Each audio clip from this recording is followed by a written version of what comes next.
Apa yang ada di benak Anda ketika mendengar tentang Pondok Pesantren Islam Al-Mu'min Ngeruki?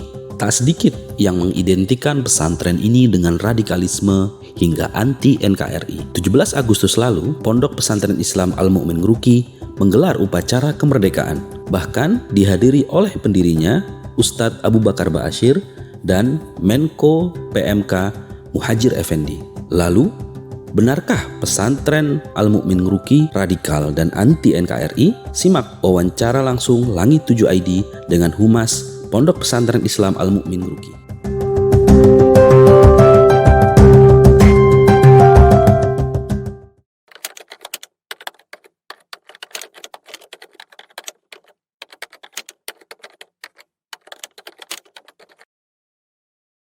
Sebetulnya kalau mungkin yang diikuti Ustadz Abu yang pertama, kalau dari pesantren itu upacara dulu juga pernah dilaksanakan.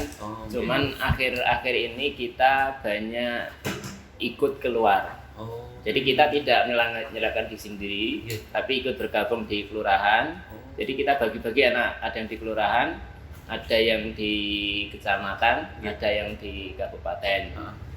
Bahkan kalau anak-anak yang dikirim ke kabupaten itu untuk baris berbaris saja biasanya yang latih langsung dari Kodim.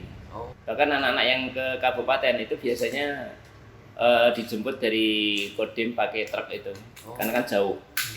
Kalau yang daerah sini kan hanya jalan anak-anak. Sebenarnya sudah untuk upacara sebenarnya kita sudah sering ikut, cuma mungkin kalau Ustadz Abu yang hadir pertama ya baru kali ini. Kebetulan kan kemarin juga yang datang kan Pak Muhajir kan.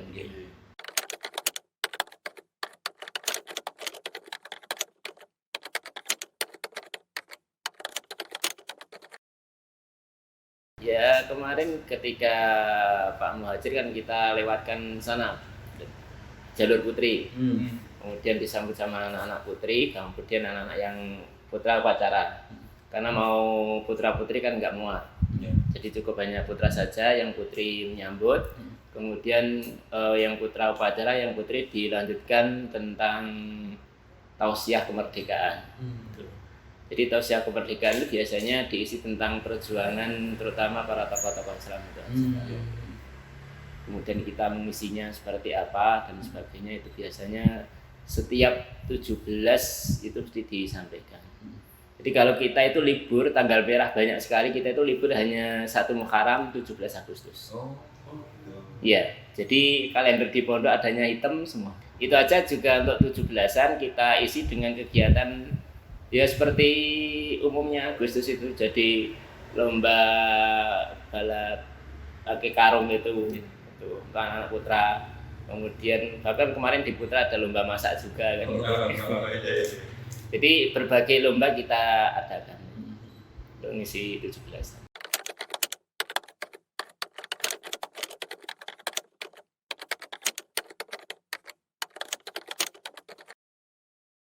Makanya kemarin sambutan dari Pak Muhajir terutama pas peringatan 50 tahun itu kan, supaya udah mulai tahun ini, mulai saat ini Ngeruki jangan sembunyi, nampakkan. Jadi yang jadi pegawai negeri, yang pejabat supaya menampakkan diri. Karena Pak Muhajir juga kaget, ternyata staf saya juga ada yang dari alumni Ngeruki dan urusan luar negeri kan. Itu baru tahu ketika dia ngomong, ketika saya mau ke Ngeruki.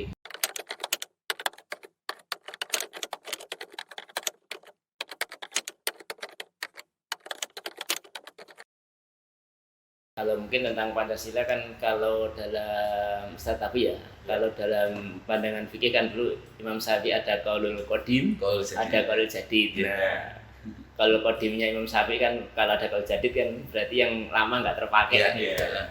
Istilahnya sudah masuk. Kita pesantren sebenarnya tidak terkait dengan Pancasila juga sejak dulu juga tidak tidak mempertentangkan dan sebagainya kan itu.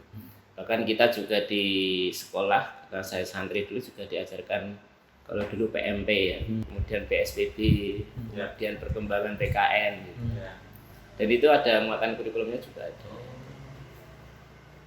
Jadi Jadi kita untuk kegiatan keluar pun juga tetap mengikuti agenda pemerintah, seperti kalau kita ada undangan lomba itu sering kita ikut. Dan alhamdulillah ini untuk tahun ini kan ada lomba olimpiade, ada beberapa anak yang mewakili kabupaten. Jadi kemarin fisika nomor 1, kemudian matematika nomor 2, kan yang dikirim nomor 1, 2, 3. Itu kemarin beberapa anak itu mewakili kabupaten. Bahkan pernah kita tidak diundang karena memalukan SMA.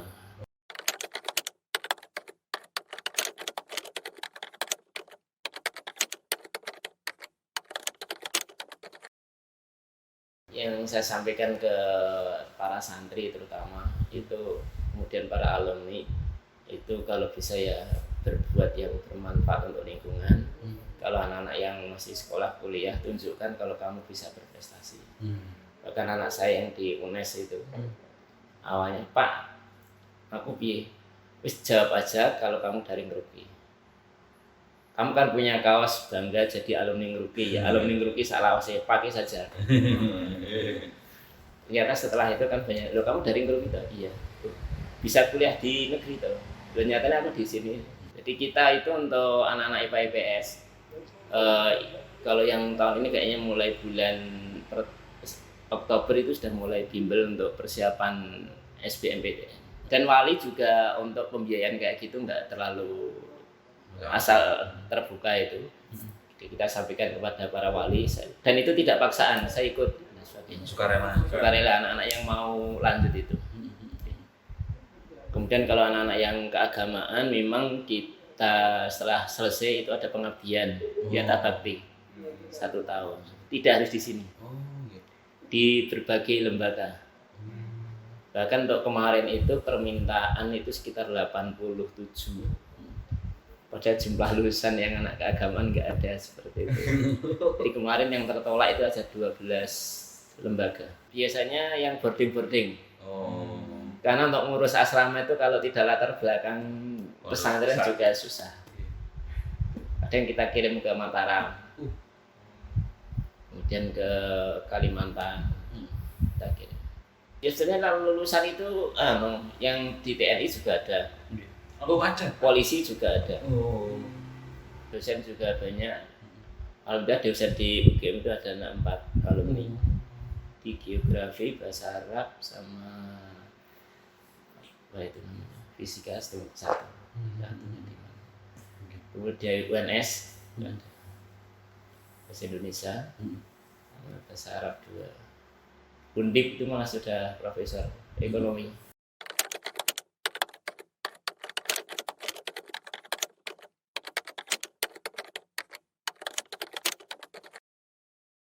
Yang jelas kalau ketika anak-anak lulus kan dibekali istilahnya ada TDI Tajwid Duat itu.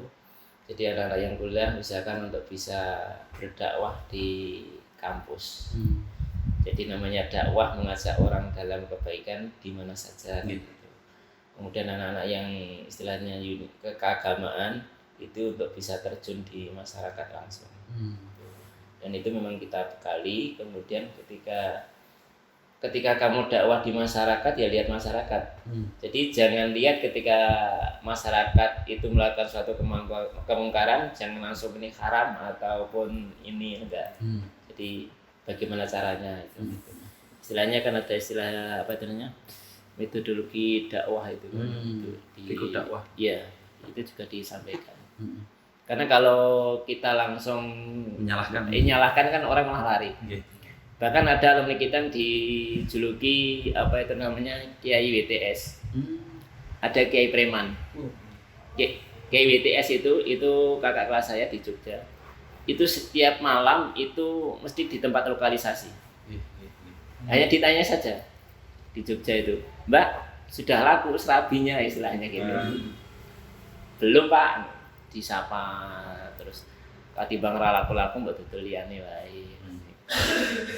Kemudian dikasih pengertian pelan-pelan, bahkan sampai ada kajian tertentu untuk anak-anak yang terlibat seperti itu, dan bisa banyak yang tobat setelah tobat baru diisi masuk. Yang di Preman di Magelang, Mas Johari Mustafa itu juga ya. Itu yang didekati preman-preman itu. Makanya dia dikenal sebagai Kiai Preman. Dan itu kan tidak semua orang punya kemampuan di sini. Jadi ya alhamdulillah untuk alumni itu sudah banyak yang berkiprah di mana-mana, dan masing-masing kan kita punya ikatan tersendiri, IKAPIM yang kemarin muktamar itu, dan gedungnya di sebelah itu. Dan itu juga tidak ada campur tangan dari pesantren, itu semuanya dana beli tanah bangun semuanya alumni. Bahkan pesantren ini juga banyak terbantu oleh alumni. Karena kan ada di alumni ada ikatan dokter alumni. Oh, ada ikatan dokter. Ada. Katanya dokter alumni itu sekitar 70-an lebih. Seperti kemarin peralatan di gigi, itu kan kita kan nggak tahu ada dokter gigi kesini. Belum ada peralatan untuk gigi, belum ada.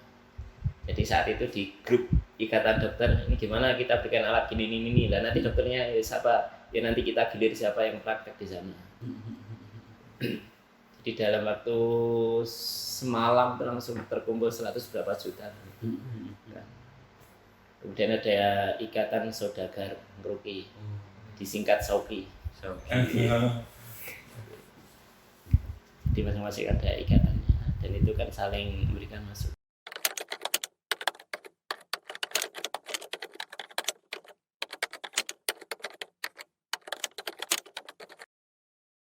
Yang di Muhammadiyah juga banyak.